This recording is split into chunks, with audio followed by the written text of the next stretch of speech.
Massachusetts landlords. This is one of those topics that sounds small until it becomes expensive. Security deposit alternatives like Obligo are starting to show up more often in rental portfolios. The pitch is simple. The tenant does not have to put up as much cash. The owner still gets some form of protection. The property manager gets a cleaner digital workflow. That all sounds good, but Massachusetts is not a casual security deposit state. If you own rental property in Fall River, New Bedford, Taunton, Bristol County, or anywhere in South Coast Massachusetts, you need to know exactly what kind of account you are dealing with before you accept it. Here's the hard truth. A traditional Massachusetts security deposit is still the tenant's money. It has to be handled a very specific way. Separate Massachusetts bank account, interest, receipts, statement of condition, proper move-out timing, proper documentation. If those steps are missed, the owner can lose the right to keep the deposit. In some situations, the exposure can be much worse than the deposit itself. So when someone says the tenant is using Obligo, that is not enough information. The first question is, what exactly is the account? Is it a traditional cash security deposit processed through a platform?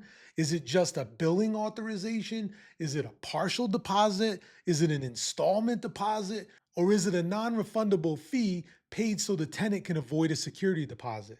Those are different things. And in Massachusetts, guys, the difference matters. The part that deserves attention is the non-refundable fee model.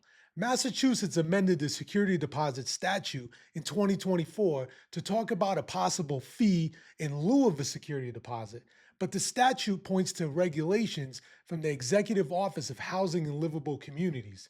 If the regulations are not in place, or if the product does not match the requirements, that is not something I want to inherit blindly. That doesn't mean every deposit alternative is automatically bad.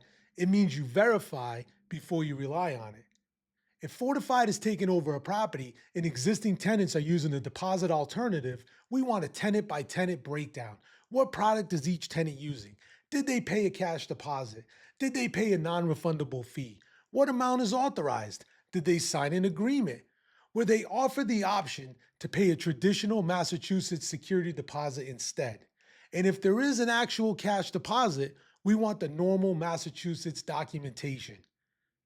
Bank account, receipt, interest, statement of condition, and transfer record. The move out process is where this can become a real problem. Software can make it easy to submit a charge, but easy does not mean compliant. If you cannot prove the condition of the unit, the tenant's agreement, the allowed charge amount, and the documentation behind the charge, you are managing blind. Guys, hope is not an operational strategy. At Fortified, we are not anti-technology. We are very pro-technology. But technology has to sit on top of clean operations. It cannot replace them. So the takeaway is simple. Before you take over or rely on a security deposit alternative in Massachusetts, verify the structure, get the paperwork, understand the move-out process, and document the handoff. That protects the tenant, it protects the owner, and most importantly, it protects the asset. If you own rental property in Fall River, Bristol County, or South Coast Massachusetts, and you are switching managers, this is the kind of issue you want reviewed before the handoff, not after the dispute.